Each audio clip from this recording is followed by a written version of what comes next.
bit strange because it does have the mobility of the M60. I'll give you a little drive around with it. But yeah, it's got decent pros and cons. I think it's a nice little vehicle to have. I can see one major issue with it immediately. You could sleep in that turret ring gap.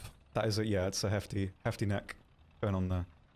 So yeah, same weak spot as the regular Abrams, but you also have the massive hull as well. But not much ammo going on. I assume those racks are going to be... But this was essentially a attempt to use some of the existing components of the F5, modernize them, give them access to some pretty interesting stuff. You have access to up to 6 AIM-9Ls, huge upgrade over the previous F5 series, which could only carry 2 on the wingtips.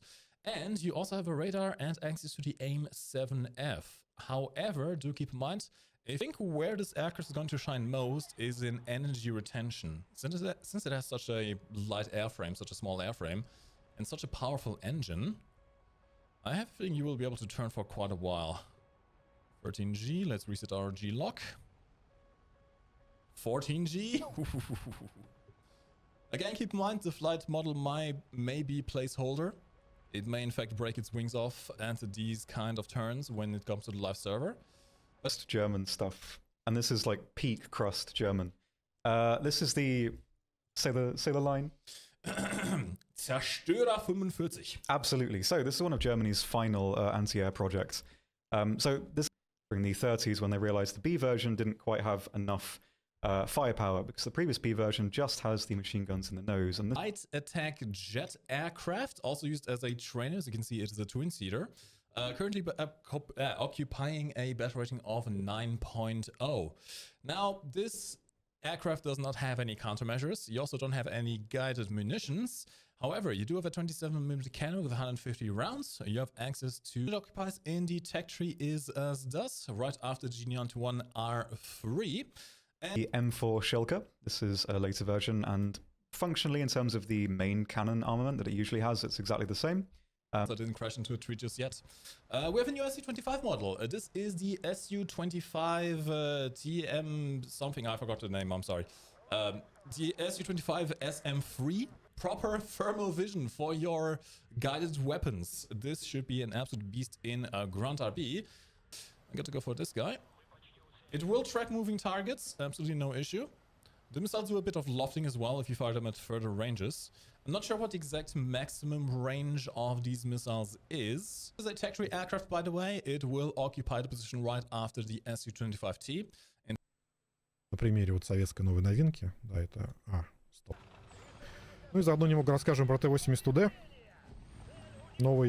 Премиумная машина, будет за голду доступна в клиенте. Что это такое? Ну, фактически это Т-80У в базовой версии без тепловизора, с ПНВ, но с двигателем 6ТД. То есть это... Joy Spongs. Finally, little fox friend.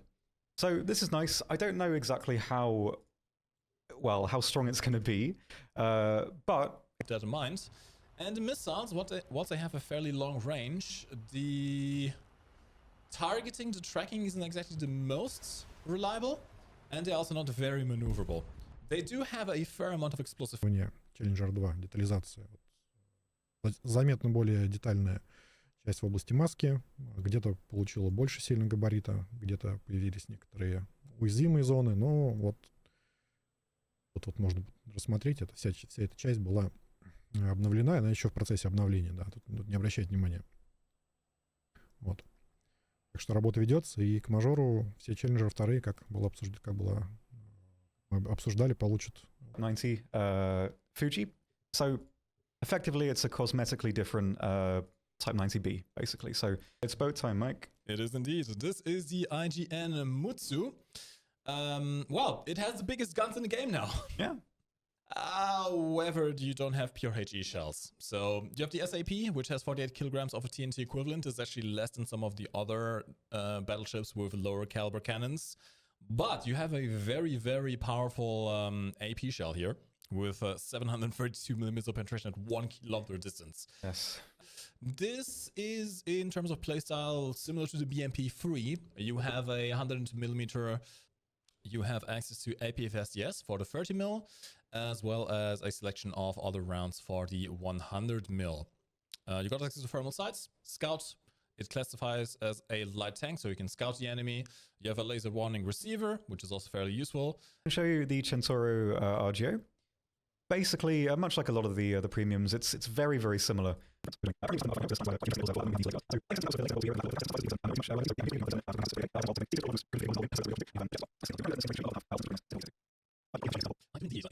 believe it gets the R73, sadly.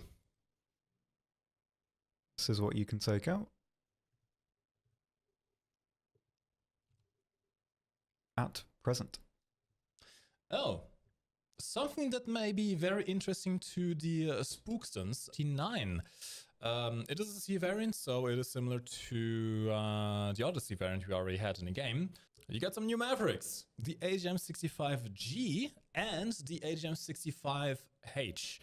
Now, if I recall correctly, the G variant is basically, instead of the shaped chart you have in all the other Maverick variants, this is a semi-armor piercing HE warhead. So it behaves a bit more like a bomb than a shaped charge, which may be beneficial in some situations. There may be some overpressure here thanks to the high amount of explosive filler. Optical tracking, not an optical tracking, it's a CCD system, a tracking system, which was specifically designed to be more reliable in desert environments and should provide you more accuracy in War Thunder as well. Other than that, you have your... Tanks currently at 3.0. In terms of firepower, it's offensively identical to the M16 and other quad mounts. So these two at the back are probably going to survive a decent amount. I'm going to do a quick test flight just with the gun pod. You can actually run this thing completely naked without any gun pods or any armaments whatsoever. Okay, and the F8E. And the armament, at least as it currently stands, is exactly the same as the German variant. Basically the same as the SCRV 121. Some slight differences. I believe this was sort of a... Also getting one. Chat, do you see something special about this particular helicopter by any chance? The first things first, we do have access to the Hellfire. The Hellfire one, these are the advanced Hellfires with the 1200mm penetration tandem warhead. Same range as the spikes. We got some targets over there. How about, I don't know, we fire one over there. And just some tanks. Want to fire some over there as well. Now, one thing to keep in mind, at least for my testing that I have done, the spike ERs are not too reliable in their damage. So you may need to fire off 2 per target if you want to have a more reliable kill. But as you can see, you can kind of just fire them all off. And if you do have a radar SBA taking an interest in you, you can just go right back behind cover and not have to worry about your missiles, which will do their own thing. Stuff. Beautiful. Wrong. You know what it is? It's basically one of the Macabre 3s. I think it's similar to the D because it has the extra armor on the sides, like same to the American event vehicle version. So yeah, compared to these, it's got the extra armor on the side. But apart from that, it's very, very similar to the existing versions. At least it wouldn't really fit very well. So basically what this does is if the tank detects the laser, the turret will then turn towards where the laser's coming from and deploy the smokes automatically. In this game, that would not be too effective and it probably just... And the interesting thing is, it doesn't matter if you fire off again, it doesn't interrupt your reload. It will continue, and it will replenish all of your missiles in one go. Missiles, anything that had a previously clumped together. RRB players, rejoice! We now have a fuel slider. Hooray! It's been years. You now can exactly determine it. Let's one over here on the left side. I'll go on the other side. This map. Lots of stuff you can look at. I'm so happy to see this, by the way. Earlier, honestly, this is the most interesting aspect to me. It's something that's never really been done before. A building this big, you can actually really, really explore. Yeah, it's strange to go inside a building in a tank. Or in a, well, in your case, but... What do you mean? This is clearly a tank. Yeah. Oh, by the way, crumbling walls? Yes, you can go through those. Absolutely no issue. Well, unless you're in a Type 93, which is very light. But I can just ram my way through. Beautiful. And, well, I guess we do. Во-вторых, патчевский индикатор нашлемный. соответственно, тоже показывает пилотажную информацию, прицельную информацию, углы, обзор турели, ну, много всего. Прицел, куда ракетами надо, сейчас мы сменим. Такой килл-камеры. Ну вот что это такое? Давайте вот включение сенсоров, отображение сенсоров, фильтр.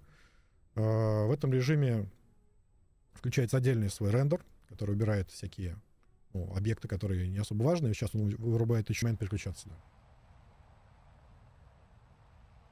Сейчас я произведу пуск ракеты, и мы тоже будем видеть, вот мы видим параметры ракеты, как она сопровождает цель. То есть вот статус. То есть на случай вот мы, знаем, что тут есть объект, он летит, на него даже наводится РЛС, ракета, но пока модель его не отображается. Да. Ну, сейчас вот мы ее увидим почти уже, когда она будет сбита. Вот. Дистанцию замерили, уточнили, появилось направление. Соответственно, корабль смотрит практически на юг. Тут нужно учитывать, что здесь абсолютное положение, а не относительное вас. Вот ваше положение относительно цели. Да, нужно будет это тоже сделать. Не знаю, в этом мы можем или нет. В смысле, вот именно в прибор... Ну, набил я на самолет, да, можно вот...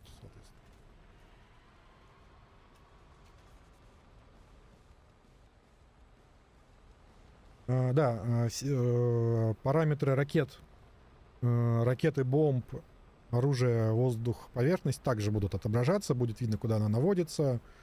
Все это будет вполне много. Ссылку покажем? Давайте покажем ссылку. Да, сейчас это объясним, договорим, вот. Поэтому мы хотим провести из этих всех опасений, мы хотим провести массовый тест, посмотреть, как игроки играют, как это все происходит, собрать статистику, собрать ваши отзывы.